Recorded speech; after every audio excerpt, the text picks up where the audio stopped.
Hi, I'm Summer Sheetenhelm, your Digital Collections and Scholarship Librarian, here to talk with you about rare book digitization. SCU Archives and Special Collections is located on the third floor of the University Library. Our collections are divided into two areas. Some of our collections are held here in our public reading room. This is the room where you would sit if you were coming to undergo in-person research. The majority of our collections is located in the basement of the library in an area we refer to as the vault. The vault is accessible only to Archives and Special Collections staff and affiliates, and it features a climate control system.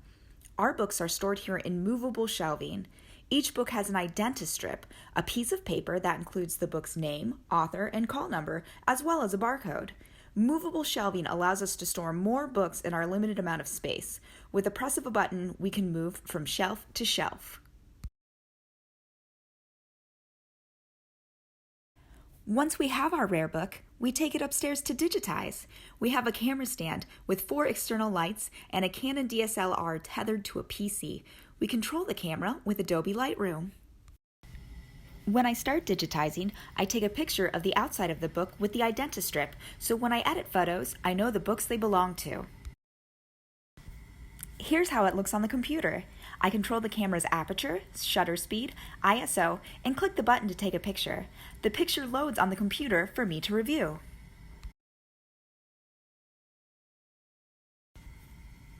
Here's how a book looks when it's ready to be digitized. It rests on 2 wedge-shaped pieces of foam called book supports or book cradles, which protect the binding of the book. The pages are held open with tools called snake weights. These snake weights are weighted metal chains that are held inside what is essentially a cloth sock. This allows for the pages to stay down without having to be held down by the researcher's hand. As you will see, if I remove the snake weight, the book will close. Sometimes the book might be bound too tightly even for snake weights. In these cases, I just hold the book open myself with one hand and use the other hand to control the mouse. Wait a minute, shouldn't you wear white gloves?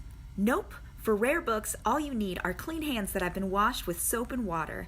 Wearing gloves could damage the books, as they make turning pages harder, but you do need gloves to handle photographs. Once the pictures are taken, we make necessary edits in Photoshop. Edits include correcting shadows, highlights, and sharpness. The original files, referred to as master files, are kept in perpetuity. The edited files are delivered to researchers like you. Now, here are some pros and cons of working with digitized images versus the physical book. Pros of digitized files. You can spend as much time with them as you want. You're not limited by how much class time you have or the hours of the reading room. You can look at multiple images at the same time. You can easily compare multiple pages of the same book or multiple books without worrying about sharing with your classmates. You can look at them anywhere. These books can't be checked out. Having digital images allows you to look at them wherever and whenever it's convenient for you.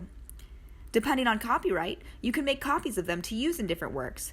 They've already been digitized. If you want to include it in a paper or presentation, you have the image. If you want to put it on a coffee mug for yourself, you can. And you can look at them while you eat and drink without worrying about accidentally destroying a 400-year-old book by dropping your coffee on it. No eating or drinking in the reading room because of the potential for damage to materials. With digital surrogates, you can drink your coffee and eat your Cheetos and still get your work done. Cons of digitized files. You're limited to what has been provided for you. For students, your experience is filtered through what I, or your professor, think are the most important aspects of the book to inspect. This is a big one. Maybe you would have noticed or been interested in something that we didn't or aren't. It takes away the ability to have a personal experience. For individuals who have vision issues, they can't rely on touch to provide information about a book. You can't feel the embossing or thickness or texture of the pages. It can be hard to judge size and condition. Is it small? Is it big?